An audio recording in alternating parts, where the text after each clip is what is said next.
Hello everyone, this is Chadi Alraies coming to you from NYEVS in Manhattan. I'm really privileged to be with the keynote speaker for 2025 conference, Dr. Peter Schneider, who gave a very inspiring and very kind of amazing talk about how to plan your career and be beyond a physician or a doctor or a scientist. Thank you so much for your inspiring talk.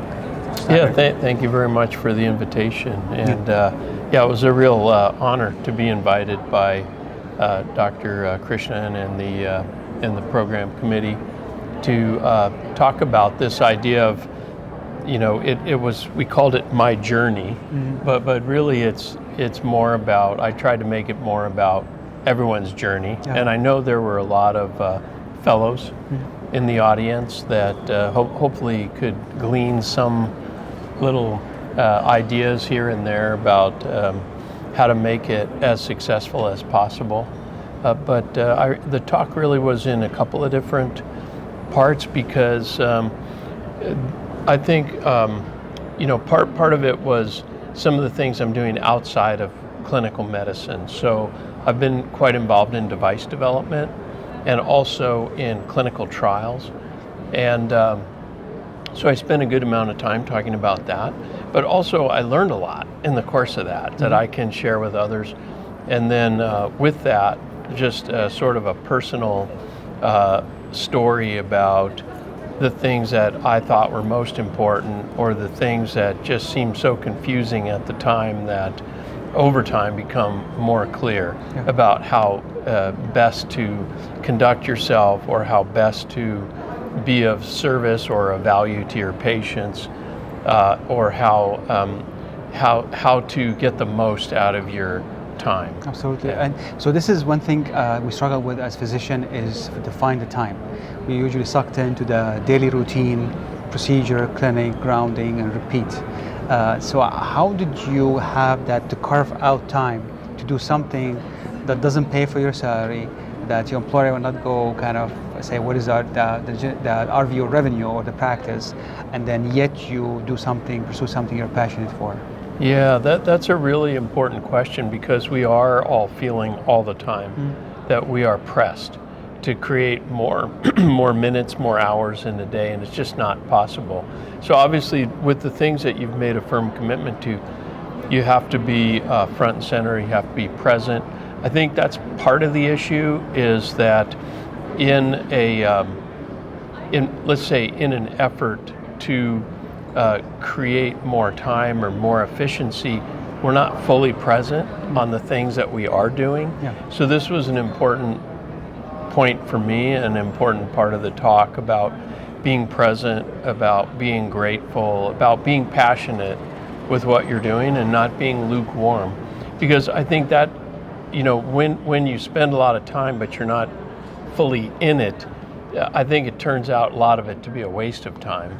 And so that was a key thing for me. I think the other thing is, I addressed this issue of work-life balance, which is quite, if you look for, I didn't talk about this, but if you just look for Google searches of work-life balance over these past 10 years, they've just skyrocketed.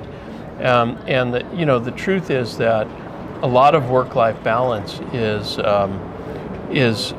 doing the things that you've committed to, whether it's something to do with your family or something to do with your work, and doing it with passion and energy and that sort of thing.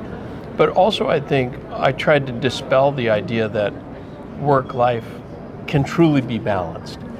Because there are times when your work requires intensive focus.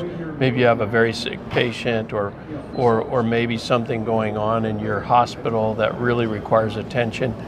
There are other times when your family really requires attention. Maybe you have an illness in the family or something like this. And so honestly, we shift from one extreme to the other. Yeah. It's not really very balanced. But the key is to recognize that and to recognize the fact that, when you do spend that intensive focus on one thing or the other, to not be so neglectful of the counterbalancing part that it becomes broken, that you've lost your relationships at home or that you've, been so poor at work that you're not getting the good results that that you would like to get. So it's that recognition that the idea of perfect balance is a myth. Yeah. And Right. I think it's being conscious every day. If you look into different books, let's say ideas, there are a lot of books out there that you can read about how to get the most out of your time or your life, or how to be productive, or how to, improve yourself. Almost all of them talk about the idea that you need to block time for yourself, to think your own thoughts, to shut off your phone, to stop answering emails, and to spend 1 hour just with your priority list. So what I do, I didn't talk about this, but I do have a personal mission statement. I look at it every Saturday morning. Probably everyone should have every organization we're involved with has a mission statement, and we participate in all those, but we don't have a personal one. We each need one. And then the other thing is I have my goals, my goals of 1 year, 3 years, 5 years, whatever it is. And most people have some variation on that theme. The key is to look at them from time to time. And if not, the best would be to have a regular system, but this is almost impossible. But again, on Saturday mornings, I typically would look at that.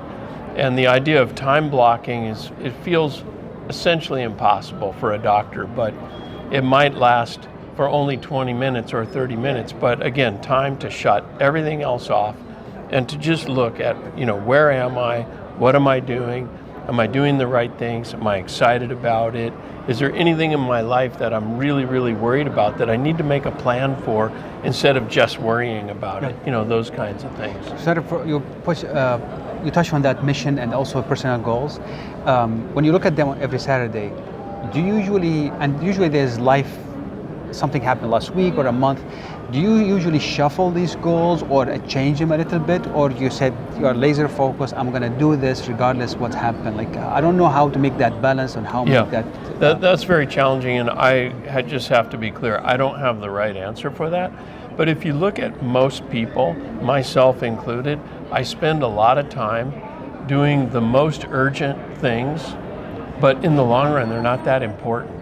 In other words, it's today's little mini emergency, whereas the things that are really important, like my long-term relationships or my, career goals ultimately of where I want to be, what I want to do, those things sort of we know about them, but they just kind of get put off because they're not so urgent, or they don't feel urgent until there's a problem.